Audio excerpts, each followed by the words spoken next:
बिस्मिल्लाहिर्रहमानिर्रहीम। अस्सलामु अलैकुम रहमतुल्लाहि व बरकातुहू। पोर्टल पर क्वेश्चंस ऐड करने के लिए हमारे पास जो सेकंड ऑप्शन है वो है क्वेश्चन बैंकिंग। हम यहाँ पर क्लिक करेंगे और यहाँ पर दो हमारे पास ऑप्शंस आ जाएंगी, ऐड न्यू और क्वेश्चन लिस्ट। पहले हम क्वेश्चंस को ऐड करेंगे तो उसके बाद जितने भी हमने क्वेश्चन ऐड किए होंगे वो लिस्ट में शो हो जाएंगे, हमारे पास लिस्ट में आएंगे।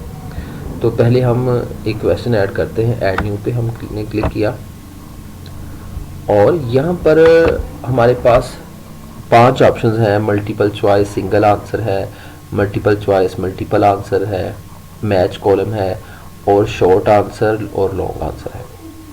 तो हमने तो फ़िलहाल MCQs इंटर करने हैं, जिसके लिए मल्टीपल चॉइस सिंगल आंसर पे हम क्लिक करेंगे, इसको सेलेक्ट करेंगे और जो नंबर ऑफ़ ऑप्शंस है उसको 3 ही रखेंगे और विद पैराग्राफ को हम ब्लैंक छोड़ देंगे।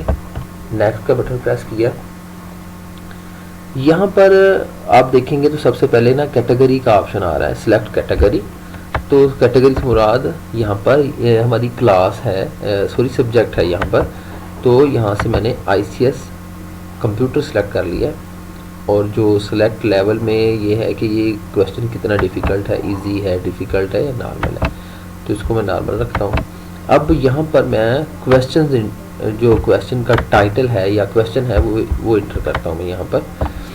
तो क्वेश्चन ये है कि right the program is called, क्या है ये। तो ये मैंने ना यहाँ पर क्वेश्चन लिख लिया। इसको मैं यहाँ से बोल्ड कर सकता हूँ, इटैलिक कर सकता हूँ या इसको सिंपल भी रहने दूँ। ये ज़्यादा बेहतर है कि इसके ऊपर मैं कोई फॉर्मेटिंग ना करूं, ये ज़्यादा बेहतर है। तो इसको मैं सिंपल रहने देता हूं। जो डिस्क्रिप्शन है इसको मैं इग्नोर कर देता हूं। तो अब देखें तो हमारे पास नीचे ऑप्शंस आ रहे हैं। ये देखिए ऑप्शन 1 है, ऑप्शन 1, इसी तरह ऑप्शन 2 और इससे नीचे हमारे पास ये ऑप्शन 3 है। हमने ऑप्शन 1, ऑप्शन 2 और ऑप्शन 3 हमने यहाँ पर लिखना है कि ऑप्शन 1 क्या है। मैं कहता हूँ कि ऑप्शन 1 जो है वो डिबगिंग है और ऑप्शन 2 जो है वो है कोडिंग और ऑप्शन 3 जो है हमारे पास वो है टेस्टिंग। इनमें से अब जो करेक्ट है हमारे ख्याल में, जो हमारे पास जो हमने लिखे हैं उनमें से जो करेक्ट है, हम उसके ऊपर जो देखें सिलेक्ट करेक्ट ऑप्शन की एक जगह बनी हुई है, हम यहाँ से इसको सिलेक्ट कर लेंगे। तो जो ऑप्शन 2 है वो ठीक है, वो दुरुस्त जवाब इसका यही है। तो मैंने इसको सिलेक्ट कर लिया और सबमिट कर दिया। बस इतना सा ही काम है।